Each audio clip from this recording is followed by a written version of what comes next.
kewahyuan itu adalah ketika firman Allah turun jadi manusia. Nah, Yesusnya adalah Injil itu. Jadi yang wahyu dari Allah apa? Yesusnya adalah wahyu dari Allah. Karena dia adalah firman Allah, dia adalah Injil yang hidup. Apa yang dikatakan Yesus itulah yang ditulis oleh murid-muridnya.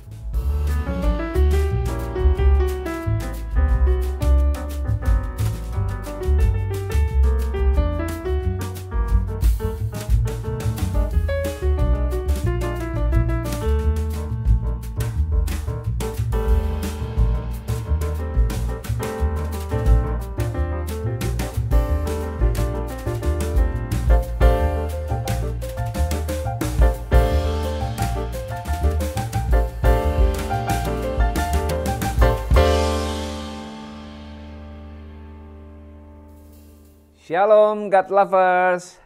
Hari ini kita akan menyelami satu pertanyaan yang sering memicu perdebatan. Terutama ketika dua iman besar, Islam dan Kristen, bertemu dalam satu percakapan serius. 4 Injil, dari Allah atau karangan Rasul. Bagi banyak Muslim, Injil diyakini pernah diturunkan kepada Nabi Isa. Tapi yang sekarang menurut mereka sudah tidak murni lagi.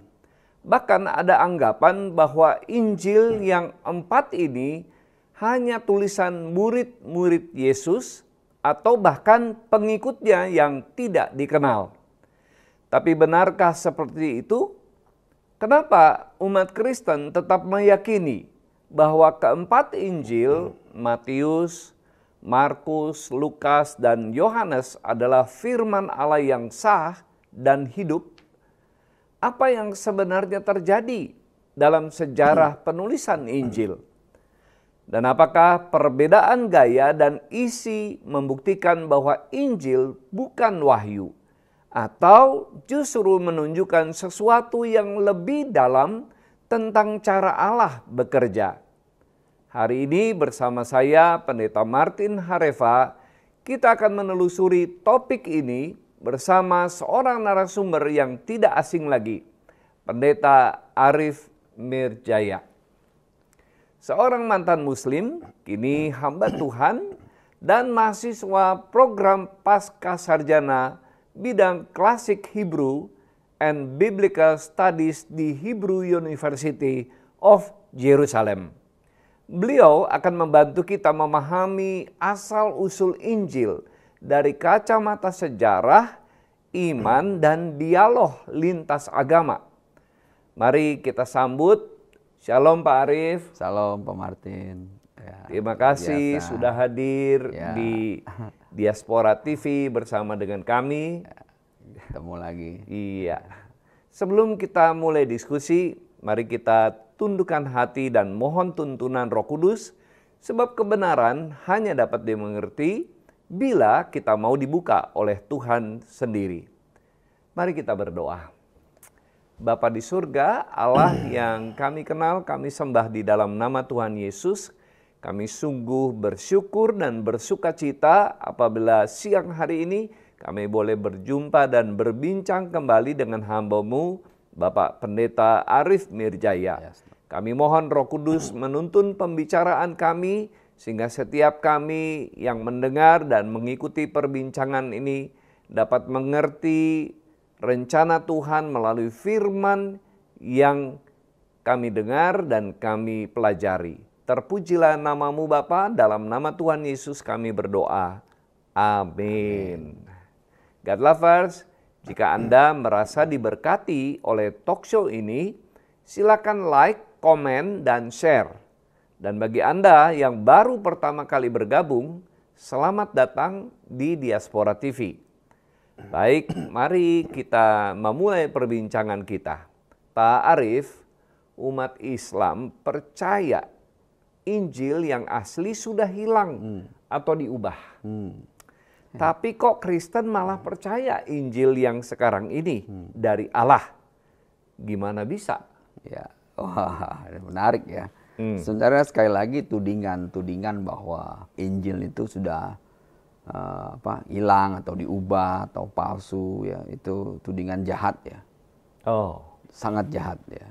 Kenapa? Karena itu ahistoris pertama ya. Yang paling utama lagi adalah itu bertentangan dengan iman kita. Iman Kristen kita ya. Nah, jadi kenapa kita meyakini itu? Pertama karena iman kita.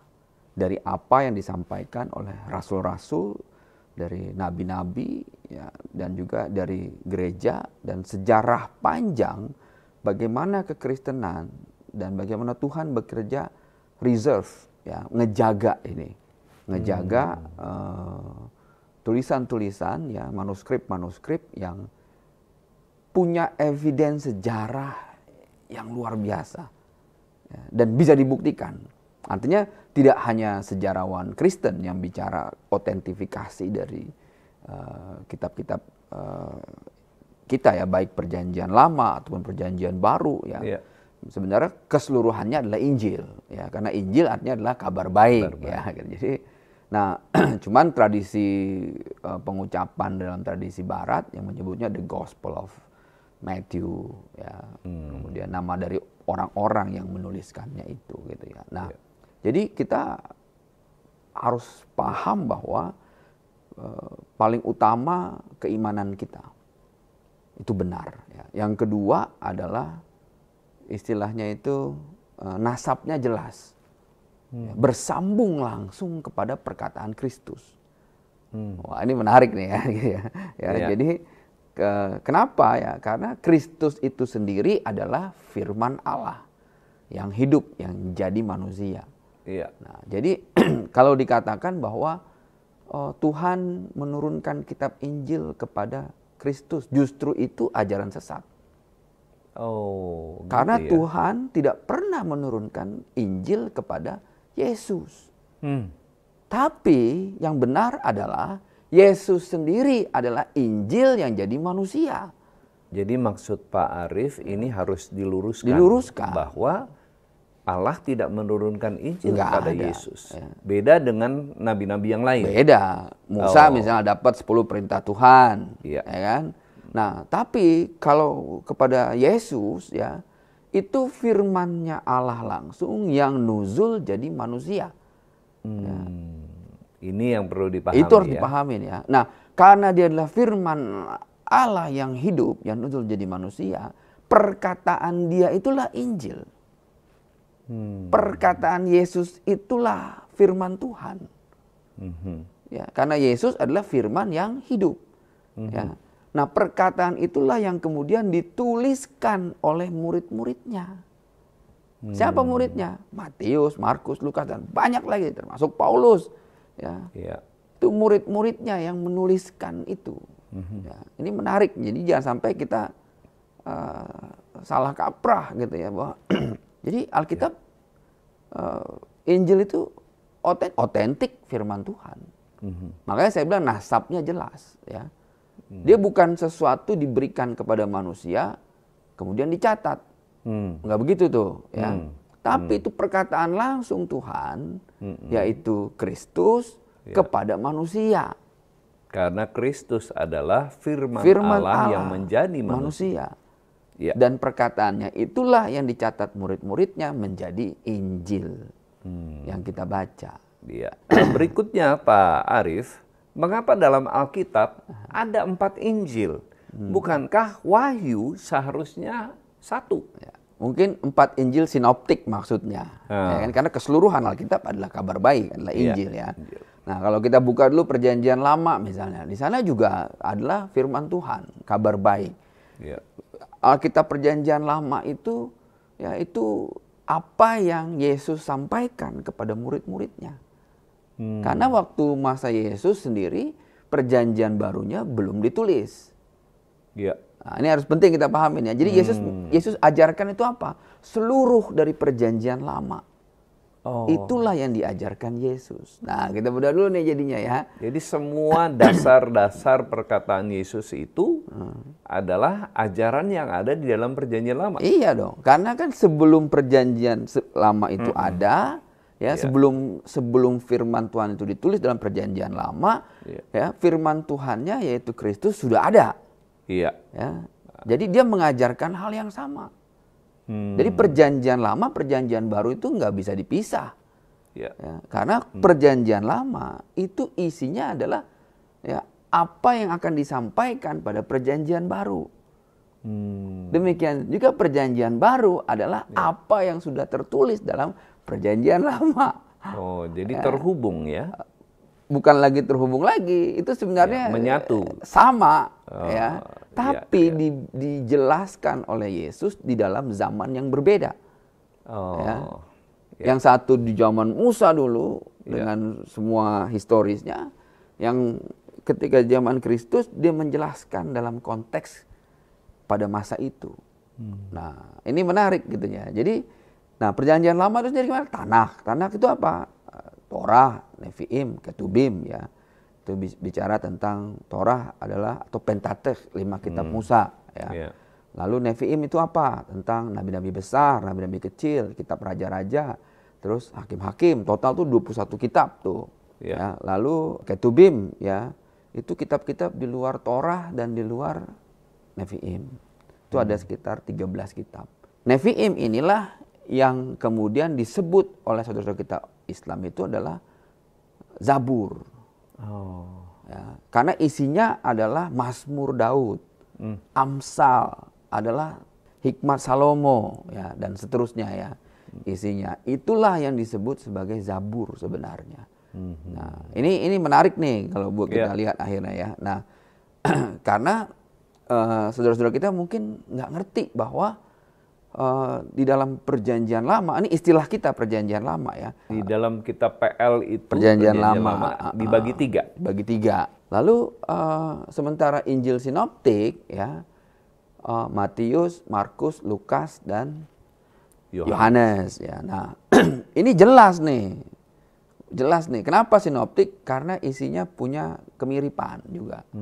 Ya. Nah, jadi paling utama adalah bicara tentang sebenarnya menjelaskan tentang sifat Judaisme dalam Injil-Injil ini gitu. Nah, ini jadi kita sebenarnya bisa ngelihat bahwa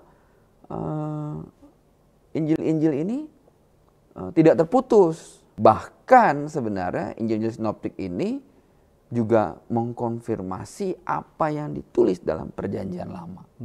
Kenapa? Karena Injil-Injil ini isinya adalah tentang Yesus. Pak Arief, siapa yang menulis keempat Injil itu? Apakah mereka semua saksi mata atau orang yang hidup di zaman yang berbeda dengan Yesus? Oh iya, jadi ini menarik ya kalau ada tentang penulis ya.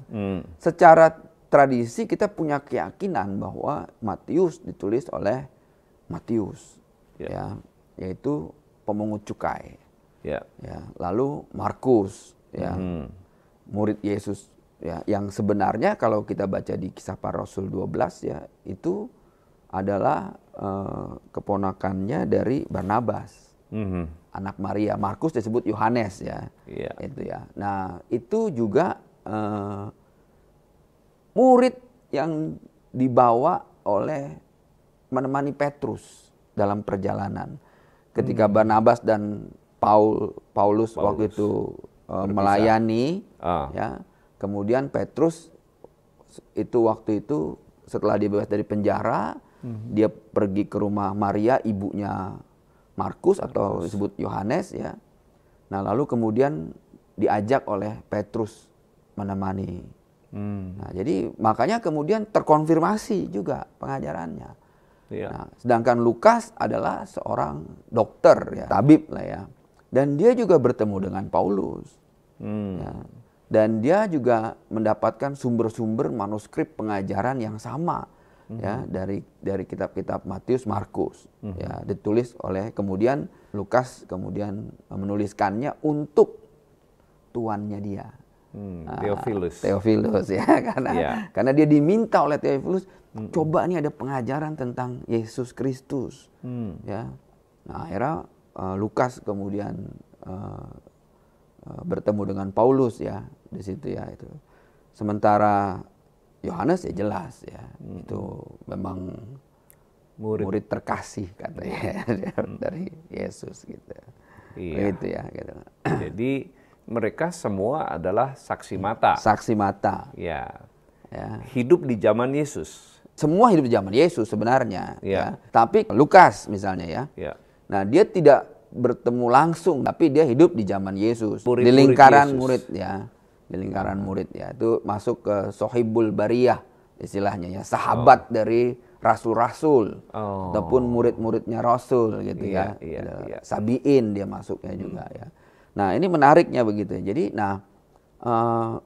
semua hidup di zaman itu, tapi seperti Lukas dia tidak bertemu langsung, ya, tapi dia bertemu dengan sumber-sumber utama murid-murid Yesus, begitu ya. Nah, dan juga misalnya Matius ya, banyak tuduhan mengatakan, oh Matius itu bukan penulis langsung Injil Matius katanya. Nah, ini yang perlu dikoreksi ya, karena sejarah hari ini bisa kita akses. Ya, itu kita bisa lihat ya bahwa manuskrip kitab Matius di Oxford ya, itu carbon datingnya itu tahun 60 Masehi. Ya. Artinya itu sudah ditulis sebelum perang Judeo-Romano pertama, kehancuran Yerusalem. Yerusalem dihancurkan oleh Titus tahun 70 Masehi. Ya, jadi itu ditulis 10 tahun sebelum penganiayaan perang di Yerusalem ya. Nah, menarik di situ ya. Dan sejarawan juga bisa mengkonfirmasi. Karena ada sejarawan Yahudi ya, itu pernah di tahun 180 Masehi, dia pernah menemukan teks manuskrip Injil Matius ya di India. Ya, itu menurut ceritanya orang-orang gereja di India pada masa itu dibawa oleh Bartolomeus ke India. Ya, dan Matius itu menceritakan, kalau kita baca ya Injil Matius ya, kita bisa ngelihat sifat keyahudiannya di situ ya, di Injil Matius ya. Nah, memang ada pendapat mengatakan bahwa kemungkinan yang pertama ditulis adalah Injil Markus. Ya. Nah, tapi sebenarnya pendapat ini juga berdasarkan karena apa? Injil Markus lebih simpel penulisannya. Lebih ringkas dan ya. pasal-pasalnya lebih sedikit ya. Jadi banyak sejarawan sekuler bilang bahwa Injil Markus itu lebih otentik, lebih dulu ditulis sebelum Injil Matius. Ya. Nah, tapi sebenarnya dari carbon dating kita bisa lihat justru Injil Matius yang sebenarnya lebih dulu ditulis. Gitu. Dan juga ada eviden tentang penggunaan bahasa. Ya. Dalam Injil Matius kita bisa melihat banyak istilah-istilah Yahudi yang masih digunakan dan istilah Aramik misalnya. Ya. Termasuk juga adalah kata Eloi, Eloi lama sabachthani ya. Itu bukan bahasa Greka, ya, tapi itu bahasa Yahudi dan Siro-Aramik ya sebenarnya ya yang dipakai ya, menunjukkan bahwa itu bahasa sehari-hari yang dipakai oleh orang-orang Yahudi di masa lalu, di masa itu gitu ya. Jadi masih lebih dekat zaman Yesus ke zaman di masa Yesus hidup. Makanya setelah carbon dating kita bisa lihat, oh ternyata memang dia lebih tua, ya. Itu tahun 60 Masehi carbon datingnya gitu ya. Artinya itu hanya sekitar 30 tahun setelah Yesus mati naik ke surga ya. Nah ini menarik nih ya gitu. Kalau misalnya kita baca gitu ya.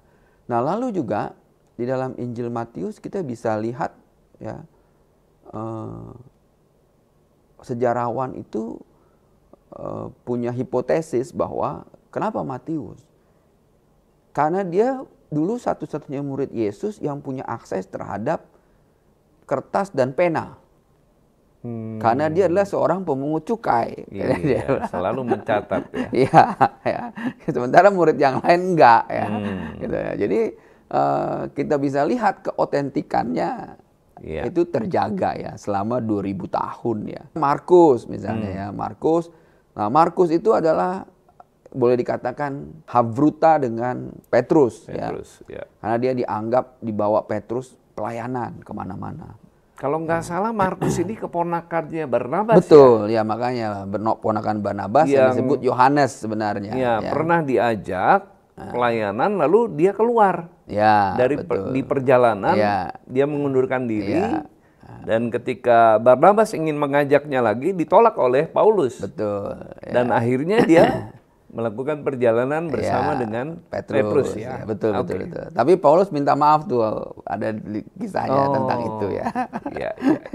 Nah, Pak Arief, apakah Injil-Injil ini ditulis langsung saat Yesus masih hidup? Sebagian, kayak tadi saya katakan ya, Injil Matius ya, kemungkinan yang paling mungkin adalah Matius yang melakukannya.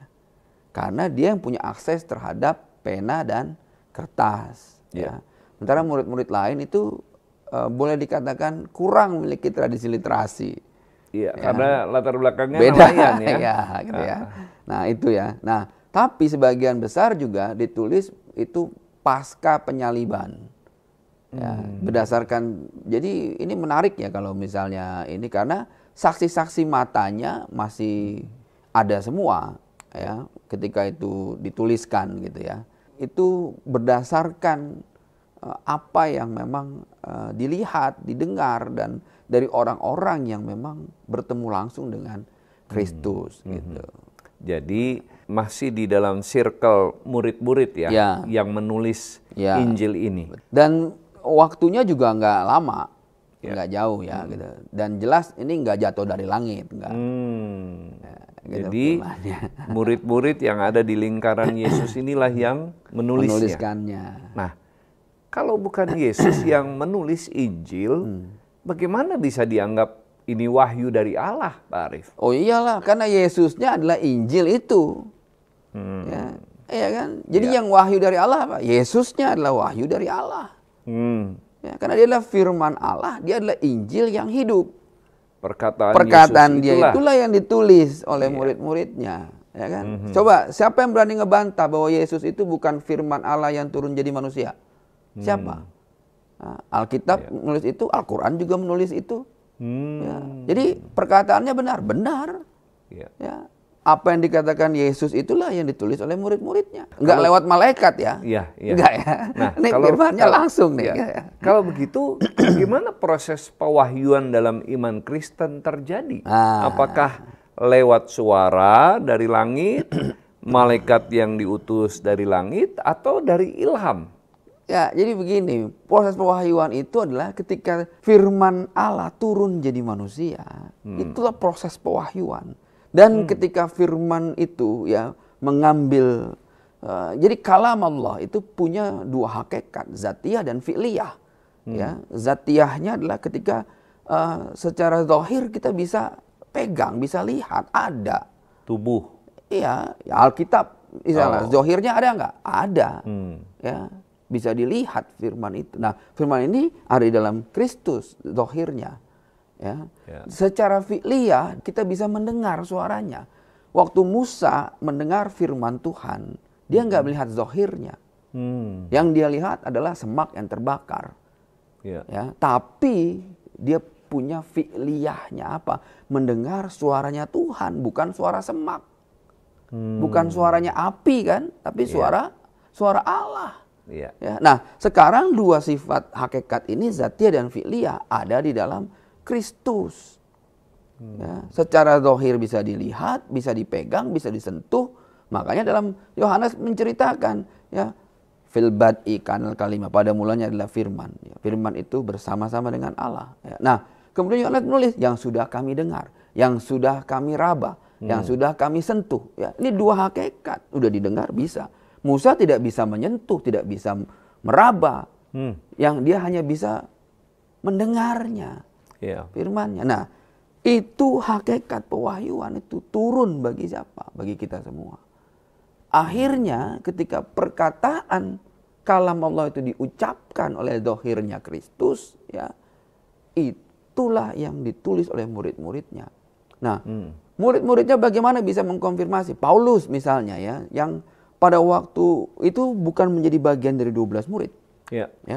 Tapi Paulus justru kelompok orang yang menganiaya Kristus. Bagaimana dia? Dia mengalami perjumpaan juga dengan Kristus. Ya. Di Kisah Rasul. Di Kisah Rasul, ya. Dia melihat cahaya yang terang, yang membutakan dia, lebih terang dari matahari katanya.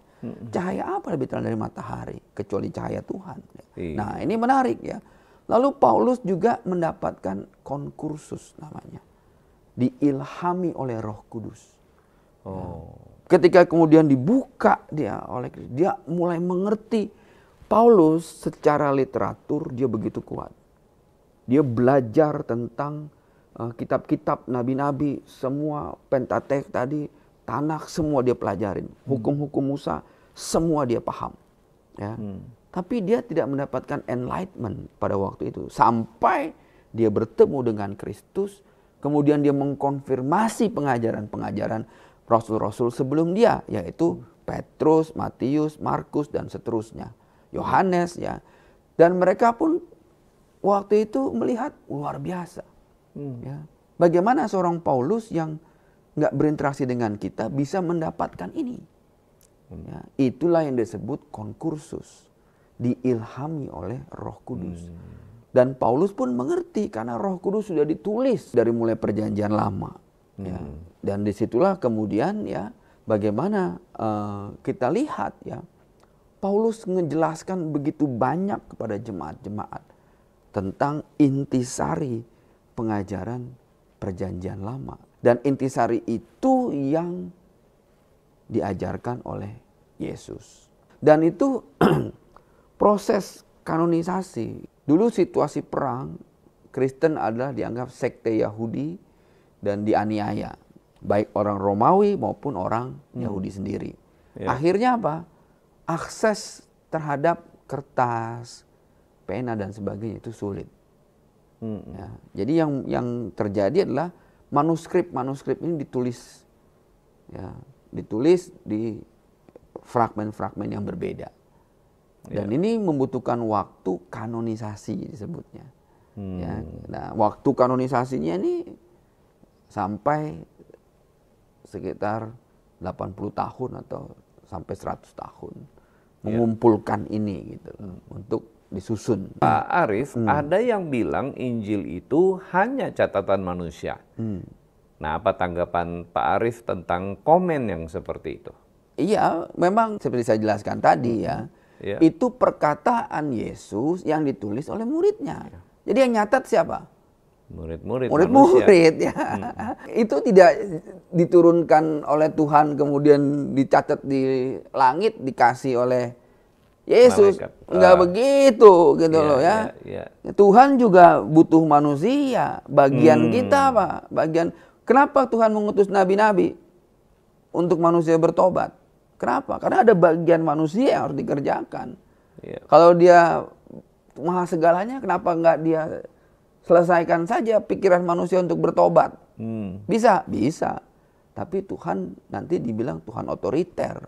Iya, manusia kan bukan robot ya. Nanti dibilang katanya Tuhan kasih kehendak bebas. Kok sekarang kita nggak bebas? Ya.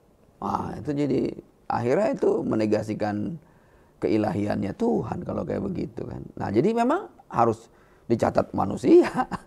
Terus mau dicatat sama siapa? Ada sesuatu yang menarik di dalam 4 Injil, Pak Arif. Injil Yohanes berbeda jauh dari 3 Injil lainnya. Apakah ini bukti dari kontradiksi? Oh, enggak ya.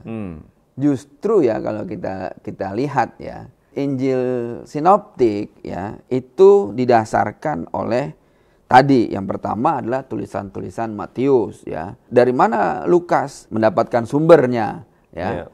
Karena Injil Lukas juga ditulis berdasarkan sumber-sumber dari Matius dan Markus ya. Tapi Yohanes dia menuliskan karena dia berinteraksi langsung dengan Kristus ya. Dan dia menuliskan tentang mujizat ya. 8 mujizat Yesus itu ada dalam Injil Yohanes ya. Nah, ini menjelaskan tentang bukannya berbeda tapi topiknya ya. Karena apa yang dialami Yohanes dengan apa kesaksian Matius ya, itu ada sudut pandang ya, ada peristiwa yang berbeda ya. Dan Yohanes itu mengkonstruksi apa yang dia alami dan dia dengar dari Yesus langsung. Ya. Matius juga, cuman dalam konteks dan situasi yang berbeda nih. Ya. Ya, karena ya kita tahu ya ada kronologis kan, masa dia bertemu Matius, kemudian kapan dia bertemu Yohanes, ya. Ada masa ketika dia bertemu ini belum ketemu nih sama yang satu. Ada masa ketika mereka juga mengalami pelayanan bersama misalnya. Jadi ya bukannya kontradiksi, justru itu menjelaskan peristiwa yang berbeda. Ya. Nah, kalau Injil Matius lebih menceritakan silsilah dan sifat keyahudiannya. Ya. Kalau Injil Yohanes kita bisa lihat banyak nature-nya Yesus dan mujizatnya dia. Bukan kontradiksi itu, justru melengkapi. Oh, jadi menurut Pak Arief, keberadaan murid-murid yang punya sifat berbeda, punya pengalaman berbeda dengan Yesus, dan mereka menceritakan, jadi peranan kemanusiaan mereka dipakai oleh Roh Kudus gitu ya, untuk menulis. Dan tidak berkontradiksi kan, sebenarnya justru melengkapi. Saling melengkapi sebenarnya. Ya. Kok ini nggak ada di Matius, ya ini ada di Yohanes, misalnya ya. Karena Yohanes mencatat peristiwa itu. Gitu ya. Ini kita membandingkan Pak Arief. Kalau di dalam Islam, wahyu diturunkan kepada satu orang, yaitu Nabi Muhammad. Kenapa dalam Kristen bisa ada 4 versi?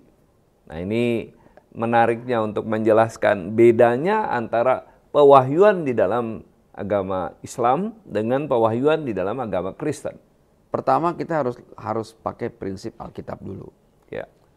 Apa prinsip Alkitab tentang sebuah kebenaran?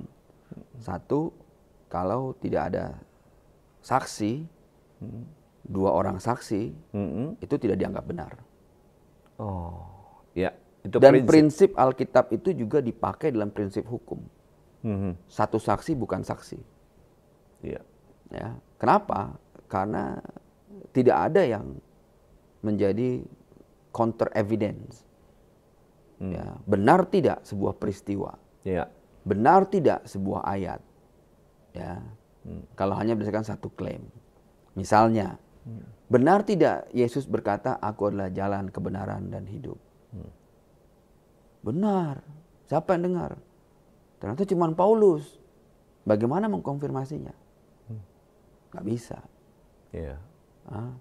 Tapi ketika itu didengar lebih dari 2, ya, itu bisa terkonfirmasi kebenarannya. Apalagi itu didengar oleh 12 murid. Apalagi itu didengar oleh 70 orang. Apalagi itu didengar oleh 5.000 orang. Yeah. Ya. Susah nyuruh 5.000 orang berbohong. Iya. Ya, itu prinsip utama biar kita tahu gitu ya. Jadi kalau saya katakan bahwa saya bertemu malaikat Jibril dan saya mendapat perintah untuk menyampaikan firman ini, bagaimana kita bisa konfirmasi? Nggak ada saksinya. Siapa temannya Pak Arief waktu dapat perintah itu ya? Nggak ada. Nggak ada yang saksi. mendampingi. Berarti itu tidak sah. Iya, secara prinsip hukum hari ini tidak sah. Ya. Dan secara prinsip Alkitab tidak sah. Itu alasannya kenapa ada 4 Injil. Ya. Sebenarnya lebih dari 4 ada kan. Ada penulis-penulis yang lain juga. Iya, banyak. Ada saksi-saksi yang lain gitu ya. Itu satu dah. Lalu konfirmasi dari kitab-kitab sebelumnya. Ya, apa konfirmasi kitab sebelumnya? Apakah kitab sebelumnya menulis tentang kelahiran Mesias? Nuliskan. Ya. Yang disebut nubuatan ya? Ya. Misalnya, betul tidak bahwa Mesias itu harus lahir di Bethlehem? Betul tidak? Betul. Betul tidak bahwa Mesias itu harus lahir dari keturunan Daud? Konfirmasinya ada. Di kitab-kitab sebelumnya. Kitab sebelumnya. Ya. Nah, 2 ini aja udah cukup sebenarnya. Mengatakan bahwa firman itu benar. Lalu ada konfirmasi, betul tidak ya kalau Yesus itu lahirnya di kandang domba? Ya. Saksinya siapa? Ya. Ya kan? Gitu. Betul tidak? Gitu. Atau yang mana yang betul? Di bawah pohon korma. Saksinya siapa? Ya. Gitu. Nah, Alkitab ini memberikan eviden. Ya. Kenapa? Makanya saya bilang nggak mungkin salah. Kenapa? Ada saksi-saksi. Itu perbedaannya ya, Iya, Pak Arif. Nah, apakah Injil-Injil itu pernah dipilih atau disaring dalam proses tertentu? Jadi bukan dipilih ya. Pertama begini ya.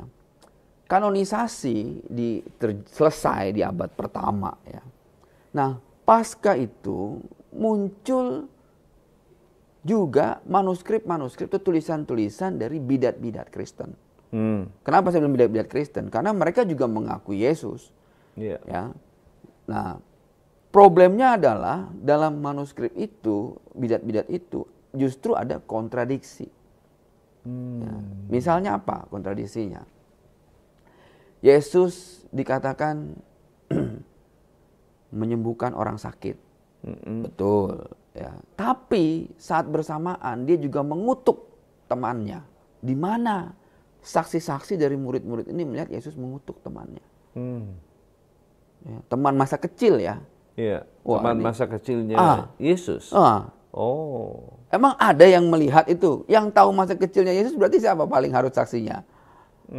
Ya, satu bapaknya, ibunya, ataupun teman-temannya di sinagog misalnya, ya di bait Allah, karena dia belajar di sana, ya. Atau dia teman hafrutanya dia.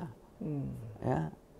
Tapi ada tulisan ketika bahwa Yesus lahir di bawah pohon korma, ya. Kemudian dia juga membuat mujizat, tapi juga mengutuk temannya. Infancy Gospel of Thomas menuliskan itu. Terus kita harus bilang, ini benar nggak? Ya enggak. Ya. Nggak mungkin kita anggap itu sebagai kebenaran. Jadi ada contoh juga kayak Injil Barnabas muncul. Wah, itu lebih parah lagi. Kenapa? Karena secara geografi aja mereka salah nulis. Bagaimana Yesus katanya berlayar dari satu titik ke titik lain, sementara sana nggak ada lautan. Dan berbahasa Itali. Oh, aslinya. Di masa itu bahasa Itali belum ada. Iya. Di masa Yesus. Di masa Yesus belum ada bahasa Itali ya. Ya. Sama kayak kita nih, bahasa Indonesia ya 400 tahun yang lalu ya belum ada. Belum terbentuk. Belum jadi bahasa. Iya. Gitu loh ya. Itu masih bahasa yang pasar ya, dari bahasa Jawa, Melayu, Sunda, Arab, Belanda, Cina, ya, gabungan tuh bahasa kita tuh. Ya. Jadi bagaimana kita bisa mengkonfirmasi itu benar ya? Jadi di situ para founding fathers gereja kita ngelihat bahwa ini ada upaya jahat membelokkan kebenaran ini, gitu ya. Nah, banyak sekali bidat-bidat tuh ya. Dan di masa lalu itu karena sulit ya akses terhadap kertas dan pena, ya, akhirnya berkembang juga mitos-mitos. Bercampurlah ini dengan mitos-mitos. Muncullah akhirnya apa? Pengajaran-pengajaran yang sesat. Ya itu nggak bisa diterima. Ya.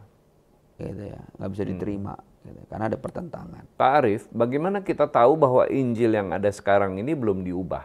Kan ada tuduhan bahwa Injil yang pertama itu sudah hilang, lalu ini sudah tulisan berikutnya gitu, perubahan sudah tidak asli lagi, palsu lah. Ya itu tudingan sesat dan jahat ya. Kenapa? Karena ada janji Tuhan bahwa Injil itu akan dijaga. Dan itu terbukti hari ini ya. Manuskrip-manuskrip yang kita punya itu begitu banyak ya, dalam rentang sejarah ya. Tidak hanya ditulis oleh para bapak gereja dan juga sejarawan-sejarawan Kristen, tapi juga oleh sejarawan-sejarawan Yahudi ataupun sejarawan-sejarawan non-Kristen.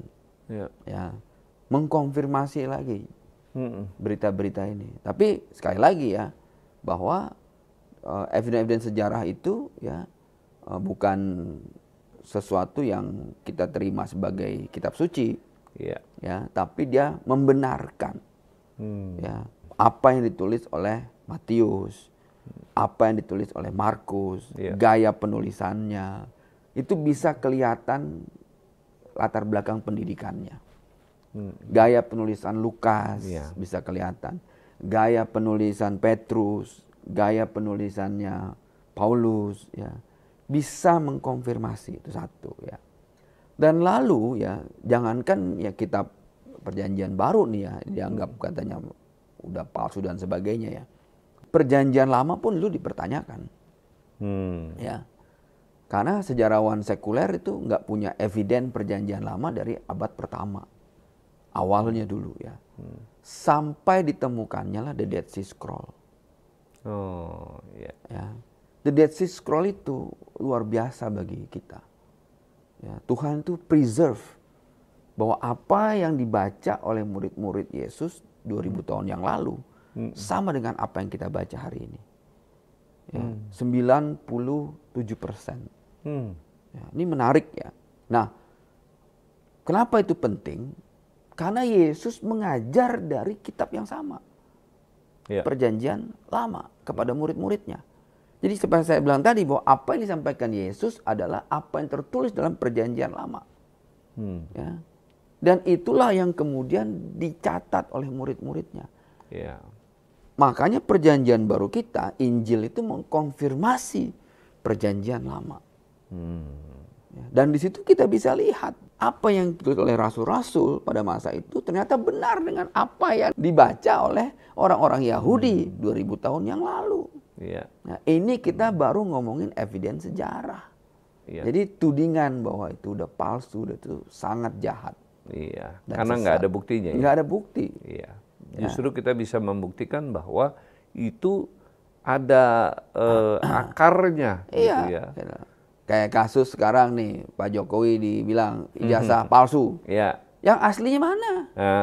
Tunjukin dong. Ya kan? Nah, begitu udah ditunjukin aslinya, yang gugur semua tuduhan. Yang nuduh palsu itu kan bingung sekarang. Mereka punya nggak ijazah aslinya?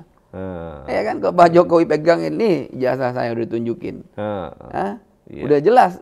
Dia bilang, terus yang nuding itu palsu gimana? Punya nggak counter dokumennya? Ya? Kalau enggak, jangan berani-berani nuduh itu palsu. Iya, itu contoh yang sangat mudah dimengerti ya. Nah, Pak Arief, murid Yesus itu kan ada 12. Betul. Nah, apakah semua murid Yesus menulis Injil? Ternyata kan tidak. Nah, kalau tidak, kenapa?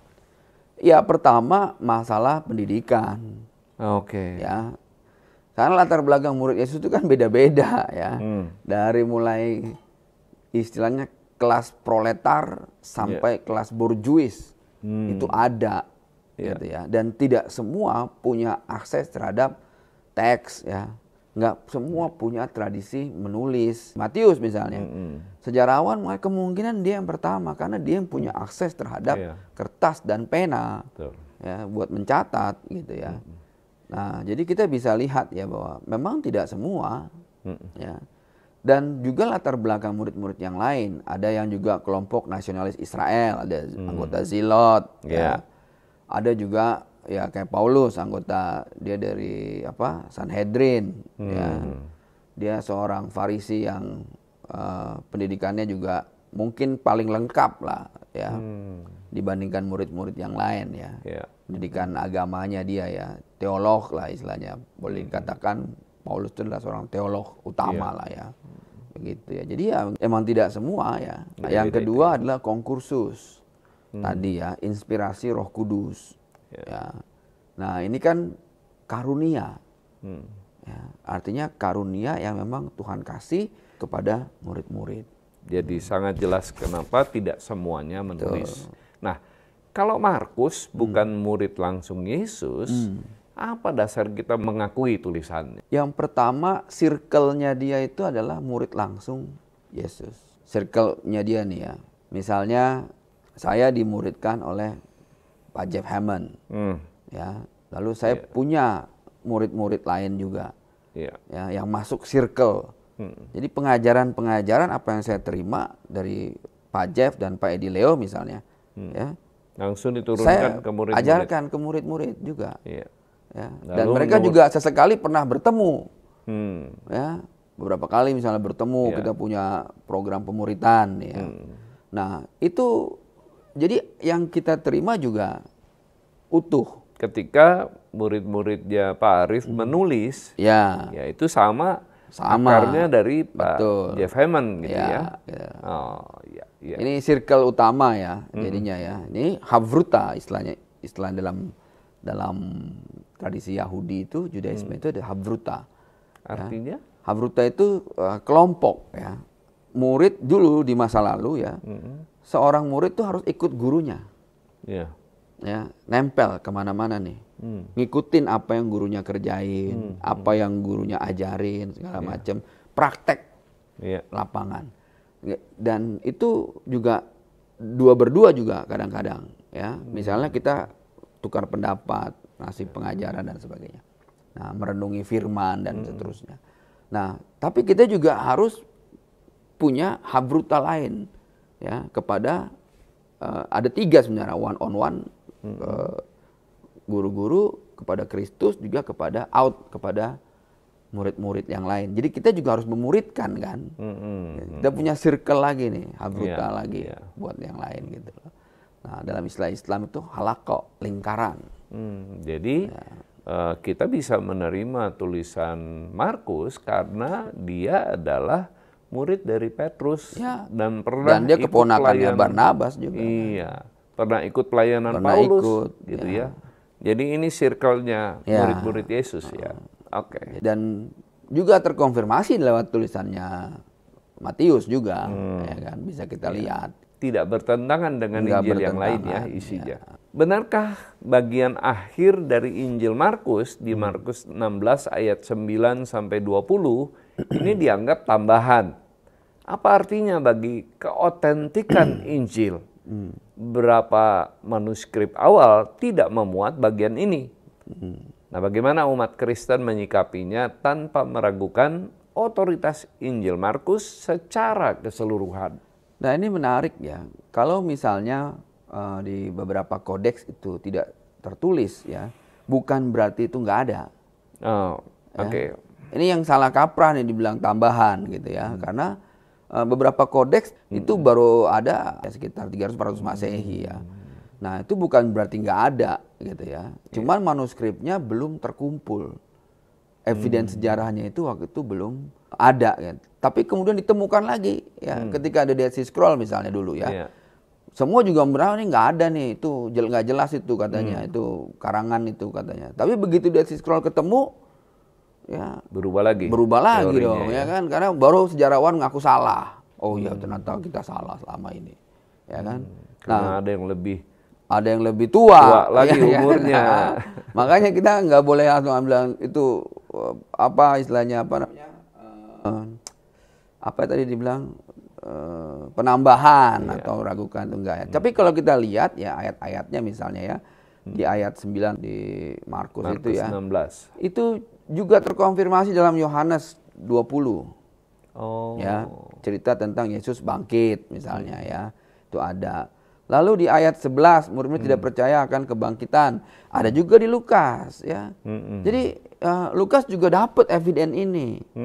Gitu ya, ada konfirmasi ya. Itu terus ya sampai ayat 14 itu tentang penampakan kepada murid-murid Yesus. Itu ada juga, ada konfirmasi ya. Dan surat-surat Korintus juga itu kitab-kitab tua ya, termasuk awal-awal surat-surat kepada Korintus ya. Artinya itu ada kesaksian tentang peristiwa yang sama yang ditulis oleh Yohanes ya. Jadi jangan kemudian sembarang bilang ini palsu penambahan, bukan. Tapi kemudian sejarawan menemukan bukti bahwa ada teks-teks ini ya, karena bukti evidennya itu muncul belakangan bahwa itu sudah ada gitu ya. Dan jadi ada konfirmasinya dengan ayat-ayat yang lain ya. Nah, ini penting, konfirmasi ini penting. Ya, jadi semua ayat-ayat itu harus terkonfirmasi dengan kitab-kitab lain. Ya. Baik sesama perjanjian baru maupun di dalam perjanjian lama. Nah, Begitu. ada pertanyaan yang menarik nih, Pak Arief. Ya. Kenapa keempat Injil menampilkan versi yang berbeda soal silsilah dan ucapan Yesus, bahkan urutan peristiwanya? Ya, kalau silsilah itu pertama dari silsilah dari Yusuf dan juga satu lagi dari Maria, Dari ibu, dari ya. ibu ya. Ah, ya. Israel sampai hari ini adalah matrilinear ya, sampai hari ini. Ya. Ya, ya. Ini penting nih buat dipahamin ya. Jadi Israel tuh kayak orang Minang. Oh, mirip ya. Dapatnya dari garis ibu. Ya. Ya, kenapa? Karena ada nubuatannya jauh di perjanjian lama. Ya, dan anak perempuan itu. Ya.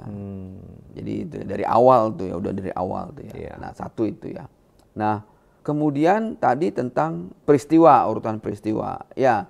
Jadi urutan peristiwa itu ya berdasarkan kesaksian dari masing-masing tuh ya, ngalamin, ngelihatnya ya, bagaimana dia mengkonstruksi tulisan itu ya, justru itu lebih memperkaya saya bilang ya.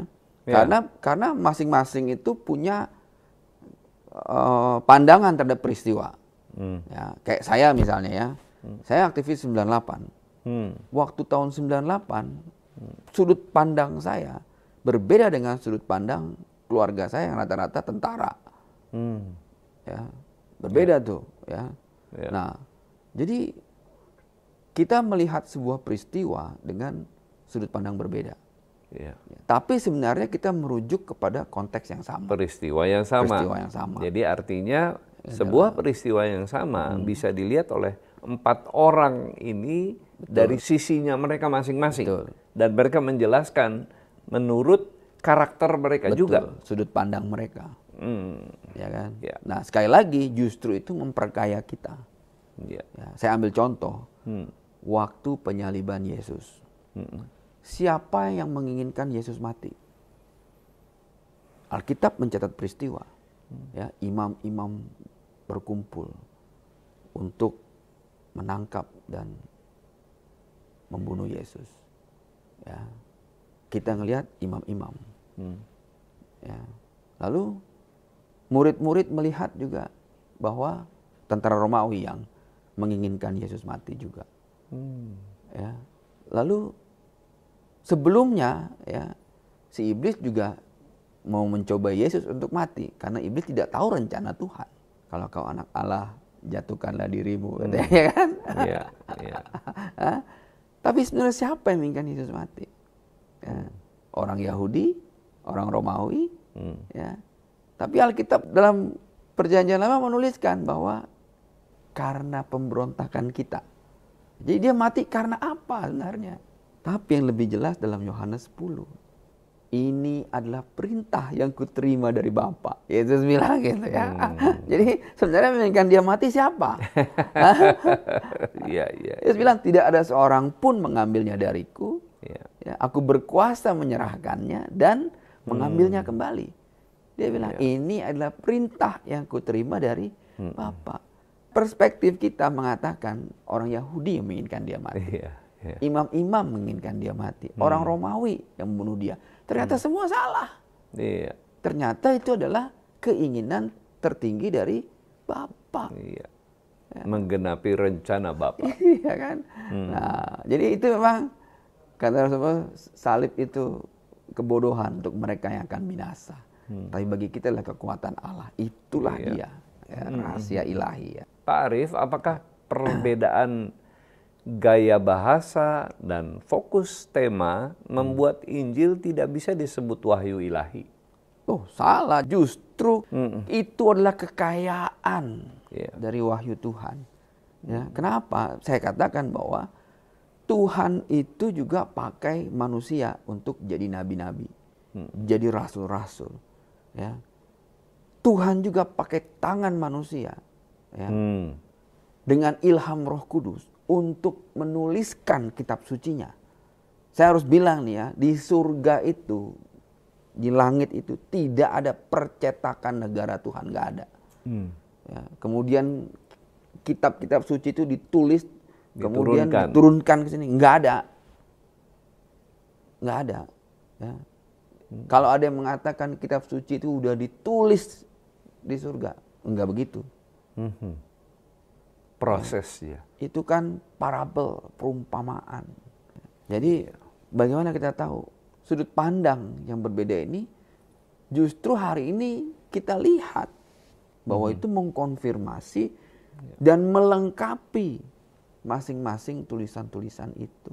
Pak Arief, untuk menjawab tuduhan-tuduhan bahwa oh ini Injil palsu, oh ini tulisan palsu. Nah, apa kriteria dari suatu tulisan bisa disebut sebagai Injil kanonik dan bukan Injil palsu?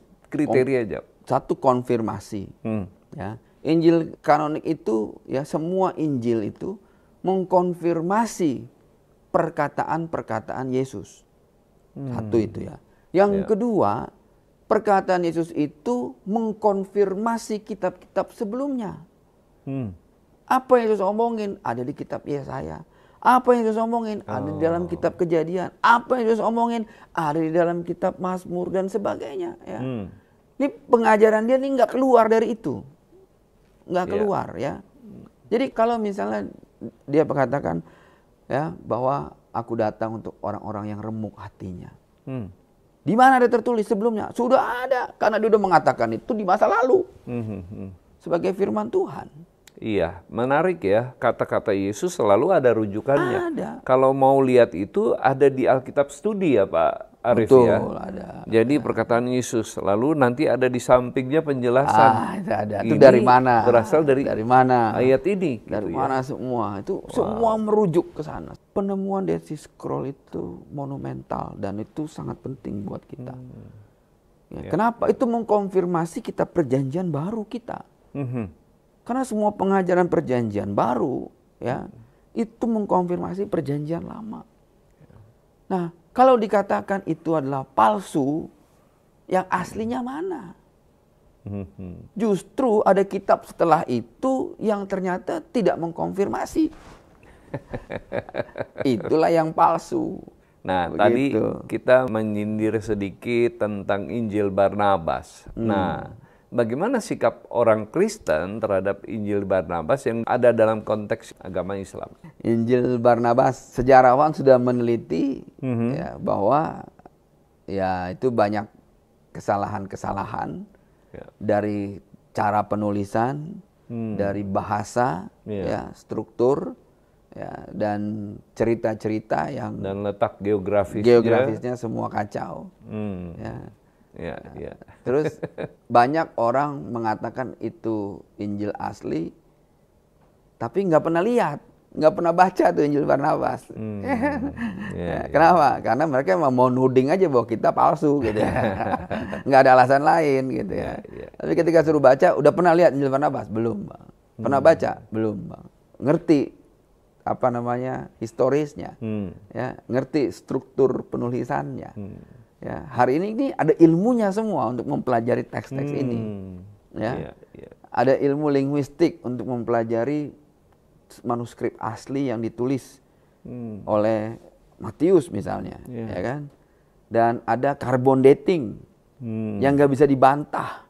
Misalnya, sekarang coba cek carbon dating Injil Barnabas. Ya. Tahun berapa dia muncul? Muncul di mana? Gitu malu lah nanti itu kan kita kan. Jadi itu udah dibongkar abis itu ya. Udah. Ya kita hidup di zaman modern, kebohongan itu nggak bisa ditutupin. Ya, gitu.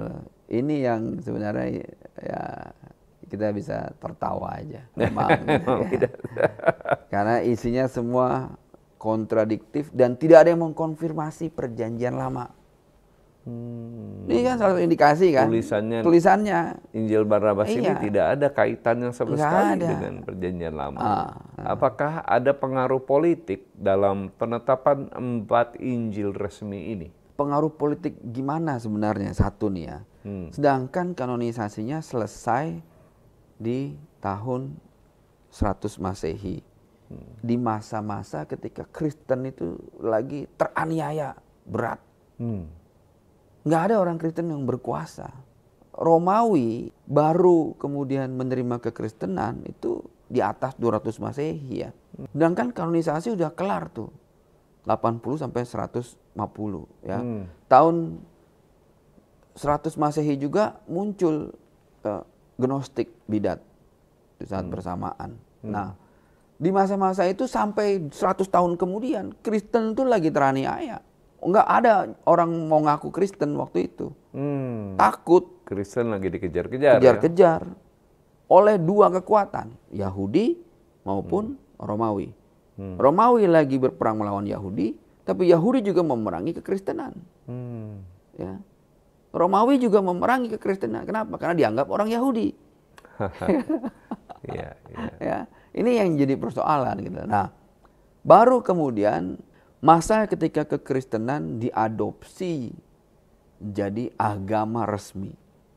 Nah, ini yang bias nih, yang dianggap bahwa kanonisasi itu mulai mendapat intervensi dari politik dan kekuasaan. Ya, padahal Alkitabnya sudah selesai masa kanonisasi. Udah kelar. Baru kekristenan diterima oleh dan kekaisaran itu ya. 200 tahun lebih ya. Itulah. Nah, disitulah muncul doktrin tentang Theotokos tadi. Theotokos ya, yang kemudian munculkan perbedaan-perbedaan pendapat. Ya. Muncullah lagi manuskrip-manuskrip yang menentang Theotokos. Muncul juga manuskrip-manuskrip, inilah muncul kegerakan bidat besar. Yaitu Arianisme, Nestorian, dan turunan-turunannya. Ya, itu tahun 300 sampai 400 Masehi. Nah, disitulah muncul skisma. Ya, pecahnya antara gereja barat dengan gereja timur juga. Ya, nah, kita bisa lihat nih ya bahwa sementara kanonisasi itu udah kelar 200 tahun sebelum itu, gitu loh. Nggak ada intervensi dari mana-mana pun juga. Ya. Nah, jadi justru legitimasi kekuasaan itu menggunakan Injil-Injil yang dikanonisasi ini untuk kekuasaan mereka. Gitu loh. Bukan kebalikannya ya. Bukan terbalik. Bukan kekuasaan kemudian mengatur kanonisasi. Gitu. Ya. Jadi mereka itu menggunakan Injil itu jadi pembenaran inilah. Bahwa raja itu adalah perwakilan Tuhan. Wah. Ya, dipolitisir Injilnya. Di masa lalu gitu ya. Dan itu yang kita sebut kemudian kita masuk ke dalam masa kegelapan. Yang terakhir Pak Arief, apa hubungan antara Injil dan kitab-kitab lain di dalam Perjanjian Baru? Nah, seperti tadi kita bahas ya. Semua kitab-kitab Perjanjian Baru itu saling mengkonfirmasi. Ya, ternyata tulisannya Yohanes ada di Kisah Para Rasul. Ya, tulisannya Petrus ada di kitab-kitab lain. Nggak cuma itu, tapi ada juga di kitab-kitab Perjanjian Lama. Ya. Kalau kita baca hari ini makanya ya sebenarnya tidak ada perbedaan antara Perjanjian Lama dengan Perjanjian Baru. Ya, karena sama-sama Perjanjian Baru itu istilah kita. Ya. Mengkonfirmasi apa yang disampaikan dalam Perjanjian Lama. Bukan tulisannya bedanya, tapi pandangannya yang berbeda. Misalnya apa? Tentang Paskah. Ya. Musa itu pertama kali Paskah itu menjadi hukum di zaman Musa. Ya. Apa itu Paskah? Ketika Israel itu diselamatkan Tuhan, dilewatin Tuhan, ya, dari maut. Dari kematian anak sulung. Ya. Nah, Perjanjian Baru juga bicara tentang Paskah, menegaskan bahwa anak domba Paskah itu, ya, yang darahnya tertumpah untuk menyelamatkan Israel itu adalah Yesus. Ya, Paulus mengkonfirmasi nih sama Paulus, Yesus itu adalah anak domba Paskah. Ya. Tapi kata Paulus, yang maksud Tuhan itu bukannya satu Israel saja. Apa? Seluruh manusia. Paulus ini bawa Perjanjian Lama ke level yang berbeda. Lalu Israel bertanya, Masa betul seluruh manusia? Kenapa begitu? Apakah kamu lupa ketika Allah meminta Israel menjadi imamat yang rajani? Ya, tapi kalian tidak mau. Ya, makanya Paulus ngejelasin, karena penolakan kalian terhadap Kristus, keselamatan akhirnya nggak cuma untuk kalian, tapi untuk seluruh manusia. Bahasa Arabnya itu ayat talinas warahmatan minna. Ya, tanda bagi seluruh manusia dan rahmat, kasih karunia dari kami, kata Tuhan. Wah, itu. Ya. Di situ kita bisa paham tentang perjanjian lama. Ya, dengan mempelajari perjanjian baru, kita bisa paham perjanjian lama. Jadi perjanjian baru adalah refleksi dari perjanjian lama. Ya. Gitu, Dan perjanjian lama adalah gambaran tentang perjanjian yang baru itu. Dan perjanjian yang baru itu adalah Kristus. Ya kan? Karena semua teks perjanjian baru berasal dari Kristus, ya kan? Ya. Luar biasa Pak Arief, penjelasan yang cukup mendalam mengenai keaslian dari Injil dan juga hubungan antara perjanjian lama dan perjanjian baru. Hari ini kita sudah menggali hal yang selama ini sering dituduh, disalahpahami, bahkan dicurigai. 4 Injil apakah benar dari Allah atau hanya karangan manusia? Kita telah melihat bahwa keempat Injil lahir dari konteks sejarah yang nyata, ditulis oleh orang-orang yang dekat dengan peristiwa Yesus untuk menjangkau latar belakang yang berbeda, baik Yahudi, Yunani maupun Romawi. Bukan karena ada 4 Allah, tapi karena satu kabar baik diberitakan dalam 4 suara yang saling melengkapi. Bagi iman Kristen, firman Allah bukan teks yang jatuh dari langit, tapi pribadi yang hidup, firman yang menjadi manusia.